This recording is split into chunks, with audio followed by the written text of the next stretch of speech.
frustration is lack mentality. You are recognizing that, oh, I've done all this work, so you have an expectation there should be a particular outcome, and you haven't received it. And I think the analogy that I like is the old proverbial bow and arrow. For an arrow to be able to do its job, it needs to have a lot of power and inertia and speed. You can only get that power, inertia and speed enough to, in its case, cause deadly force, is by being pulled back. It has to be drawn back. And the drawing back of the arrow takes a lot of energy. I don't know if you ever used a bow and arrow, especially a professional one, one that is kind of suitable for hunting. It takes a lot of strength. Compound bows help because once you've pulled it, it kind of relaxes a bit. But you have to get it to that point.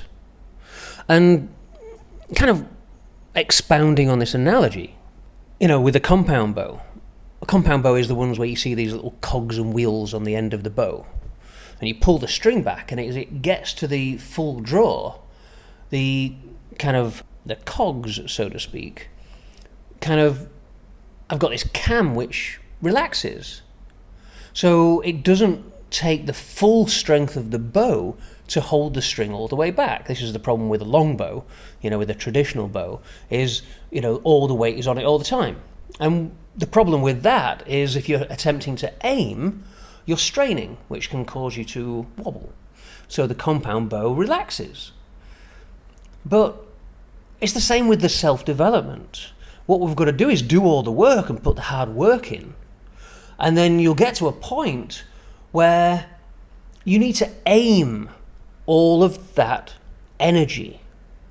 You've got all this built up and pent up energy, this potential energy. And this potential energy is stored in your system. But if it doesn't know where to be placed, if it doesn't know where to be aimed, well, you can end up shooting it in the wrong direction and missing your targets. So the benefit of the compound bow is it relaxes and it allows you to rest a little bit before you release the trigger, before you let the string go. And for me, that symbolizes patience. It symbolizes letting go of the desire, the expectation, the frustration, the annoyance, the lack, the wondering, what am I doing? Where am I going? What's next? Things are not working. Everything's not going as planned. And if you've learned anything from not only this process, I know that all of you are pretty dedicated to your spiritual and self-development. Everything is just feedback.